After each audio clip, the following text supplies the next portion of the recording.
السلام عليكم ورحمة الله وبركاته. النهاردة في مفاجأة، ايه بقولكوش، كحك العيد.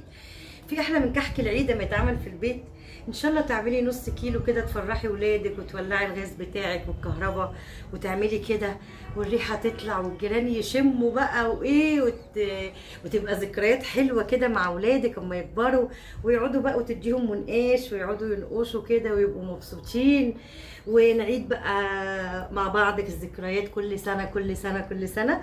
ويا رب يجينا رمضان والعيد أعواما أعواما وأعواما إن شاء الله. وأنا بحبكم في الله جميعا. يلا نبدأ مع بعض الكحك العيد. أهلا أهلا بالعيد، مرحب مرحب بالعيد. بصوا بقى أنا جبت إيه، الدقيق متعدد الأغراض أو للبسكوت والكحك. تمام، أنا هعمل كيلو ونص.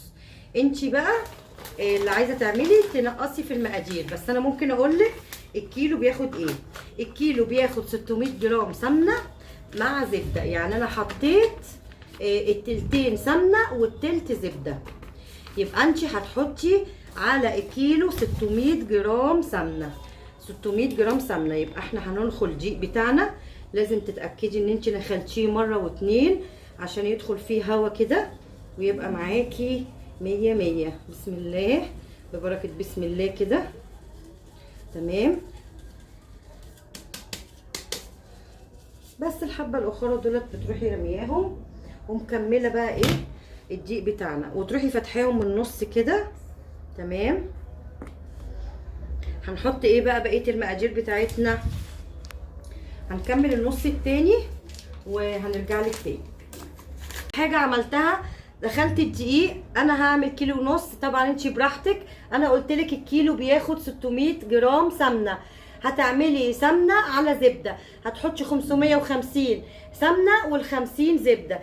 اول حاجه تانية احطها معلقه ونص بيكنج باودر، معلقه ونص اهي بيكنج باودر. تمام، معلقه ونص بيكنج باودر، وهجيب كمان معايا ذره ملح. تمام، هجيب معايا ذرة ملح اهي. حطينا ذرة الملح معايا في المقادير. بعد كده انا طبعا حطيت معلقتين خميرة بمقدار المعلقة 11 جرام، يعني معلقتين بمقدار 22 جرام في كوباية حليب دافية، كوباية حليب دافية، ومعاهم معلقتين سكر بودر، معاهم معلقتين سكر بودر. بعد كده بجيب على الكيلو 3 معالق سمسم، 3 معالق سمسم بحطهم كده هنا كده كده كده. اللهم صل وسلم وبارك على سيدنا محمد، صلوا على النبي جميعا حبايبي. تمام، بعد كده يا قلبي بنزل بالسمنه بتاعتنا والزبده اللي انا عايرتها في المقدار المعياري ده.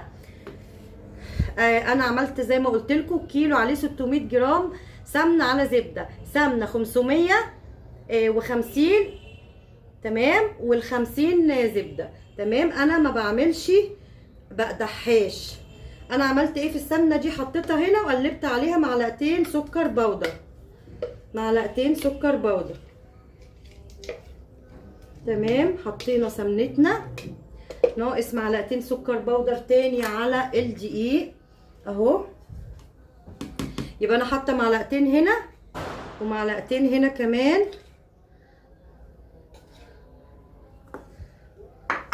تمام، هتقلبي كده من تحت كده لفوق.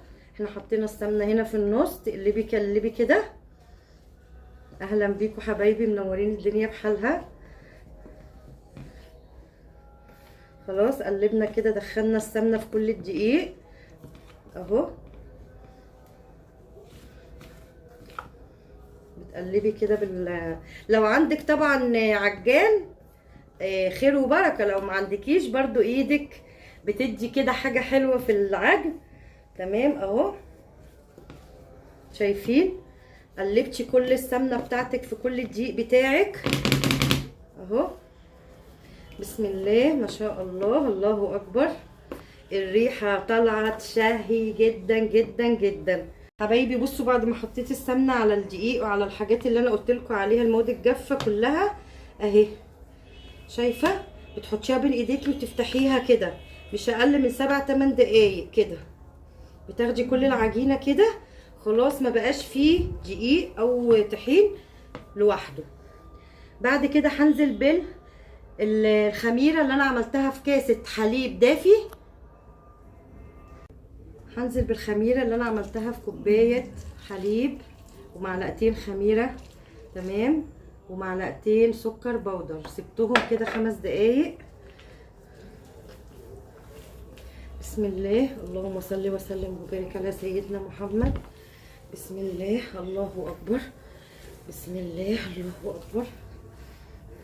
الراجل اللي عمل لي الرخامه الله يسامحه، الله يسامحه، عملها لي الناس طوال، عملها ان انا ارفع دراعاتي. المفروض ان انا ابقى اشتغل ومرتاحه، انا واقفه كده وبعمل كده. ف بفكر في حل، بفكر اجيب كرسي، عارف بتاع السوبر ماركت اللي بيبقى عنده زي كرسي بتاع الحمامات. ده كده حوالي 7 ل10 دقايق. بنزل عليها بريحه السمنه البلدي. انا عاملاها الصراحه بالسمنه العاديه، وجبت ريحه السمنه البلدي دي علشان اوهم نفسي ان انا اخلتها بالسمنه البلدي، بس بتطلع جميله وحلوه جدا. بسم الله ما شاء الله. اهم حاجه الرضا، عندك رضا وقناعه ربنا هيزيدك ويوسع رزقك. وطول ما انت نيتك خير تفرحي ولادك هتلاقي الخير يجيلك من حيث لا تحتسبي. شويه كمان محلب صغيرين مطحونين اهم، شويه محلب، يبقى احنا عملنا 2 ريحه السمنه البلدي وواحده صغيره محلب، تمام. حطينا خلاص الخميره مع الحليب وظبطناها مع معلقتين سكر بودر، وهنا حطينا البيكنج باودر معلقتين صغيرين مع الدقيق المنخول وعليه السمسم وكمان عليه البيكنج باودر والملح. ودلوقتي حطينا الريحه هندخل بقى الريحه كده جواها، تمام اهي. تكملي بقى عجن كده شويه عشان الريحه كلها تبقى دخلت في بعضها.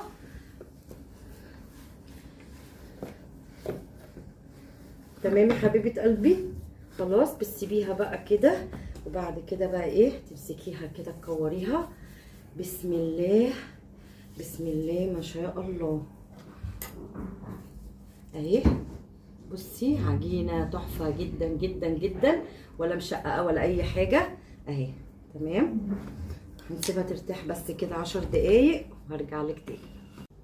بصوا حبايب قلبي، انا عملت دوت ونقشته كده بالمنقاش ده. هوريكي هنقشه ازاي. الاول حشيته حشيته ملبن. جبت الملبن وعجنته كده بمعلقه زبده، وحطيت معاه شويه مكسرات اللي هو اللوز عندك اللي هو عين جمل، وحشيته وحطيته كده. هوريكي واحده اعملها ازاي. بصي يا قلبي، بتمسكيها كده بتقطعيها من العجين اهو. طبعا زي ما انت عارفه انا مغطياها بالاسترتش كده اهي. بتجيبيها وتعليها وبعدين تفتحيها من النص كده اهو، وبتاخدي حته الملبن بتاعتنا. ملبن بيتباع عند الحلوانيه عند السوبر ماركت، وبعدين بتحطي عين الجمل كده وبتروحي قافلاها كده على فوق كده اهو. اهو دي طريقه الملبن بالمكسرات اهو، وتروحي قافلاها كده. ممكن تعمليها بالطباعه، انا عملت اهو بالطباعه في قبل الفيديو اهو، طبعتها بالطباعه كده. ودوت عملته بالمنقاش اهو. بتمسكي المنقاش بتاعك كده، بتاخديها من تحت اهو، من تحت كده، وبتطلعي كده اهو على ايدك كده، وبتروحي عامله فوق كده واحدتين، بتبقى معاكي طويله وحلوه وبتحطيها. انا عملت الشكل ده وعملت الشكل ده اهو، وده عملته برضه ملبن ودوت كمان ملبن. هبدا اعمل بقى العجوه. هحشي معاكي واحده اهي. بتعمليها اول كده، بتلفيها كده بين ايديكي، تمام، بقت غويطه. بعد كده بنزل كده بفحرها كده حته، بعدين اخد حته الملبن ابططها كده على حرف ايديا، واروح حطاها كده عشان ما يبقاش العجوه في حته وسايبه حته التانيه، واحط معاها حته مكسرات كده اهي. بعد كده بطلع بالعجين اهو، بطلع بالعجين كده، تمام، عشان تبقى جوه محفوره كده اهي. وبتروحي لفها كده تاني، دي علشان تبقى مختلفه عن دي. هعملها ازاي؟ هعملها كده، بصي هعملها شكل مختلف. هعمل كده اهو هعمل كده اهو، شايفين عملت شكل مختلف عشان ابقى معلماها ان دي بالتمر ودي عندنا بالملبن، دي بالتمر بالمكسرات ودي عندنا بالملبن. تمام. هكمل بقى بقيه دي اهي. اهي عملت كده وكده وكده عشان تبقي عارفه كل كحكايه جواها ايه، مش ولادك ياخدوا قطمه وبعدين يرجعوا يسيبوها، لا، تبقي انت عارفه من البدايه ان اللي معموله كده دي معموله تمر، واللي معموله بالطريقه التانيه اهي.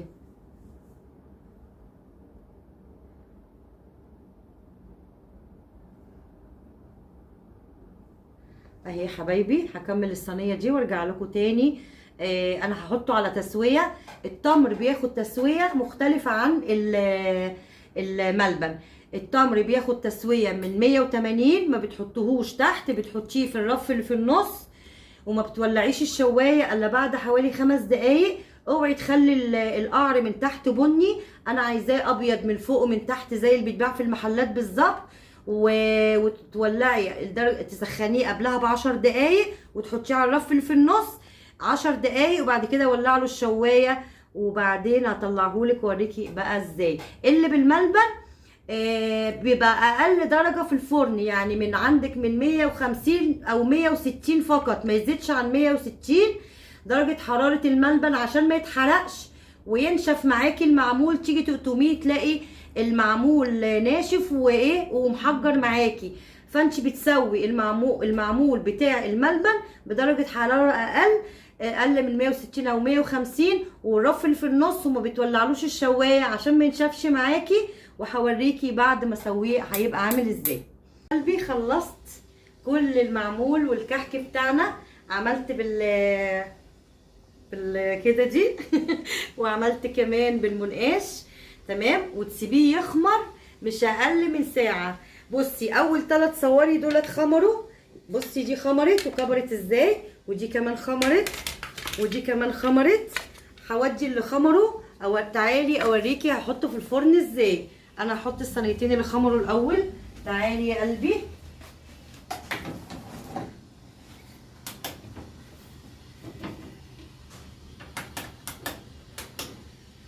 هتحطي في بصي اهو، شايفه مش بتحطي من تحت.